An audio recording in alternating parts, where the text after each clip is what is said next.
কিছু case history, কিছু মজার কেস, কিছু মিরাকেল হয়েছে?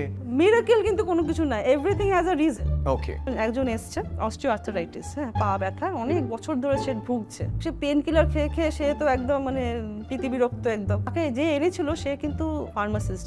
দুদিনের পরেই তার ব্যথা কমে গেছে। তা আমি তো বেশ আনন্দ, বেশ ঠিক আছে, 4th day of my practice, এত সুন্দর, এত বছরকার ব্যথা কমে গেছে। সেকেন্ড ভিজিটে এসছে, ওরা একদম কম হো গিয়া, 50% দুদিনেই কমে গেছে। এবার এসে বলছে আমাকে যে কুছ মিলা হুয়া থা ক্যা, এরকম করে বলছে। তো এই ইতনি জলদি কেসে দর্দ কম হয়ে গেছে। আমার কাছে তখন স্ট্রাইক করলো, তুই তো লোকের তো মনে হতেই পারে যেটা কমে গেল। তখন আমি বললাম, দেখুন একটা কাজ করুন, আপনি ওষুধটা খেয়েছিলেন তো, আপনার কাছে ওষুধটা আছে, নিয়ে এসছেন? সে নিয়ে এসেছিল, আপনি ওটা নিয়ে টেস্ট করান কিছু আছে কি। নেই নি, আপনি তো রেগে গেলেন। আমি রাগিনি, আমাকে তো সেফ সাইডে থাকতে হবে, আমাকে তো জানতে হবে, আপনি একটু টেস্ট করিয়ে আনুন প্লিজ, আমি রিকোয়েস্ট করছি। তো যাই হোক, টেস্ট করে আনলো। যে মেডিসিনসগুলো ভাবছিল ওরা আছে, সেগুলো কিছু নেই।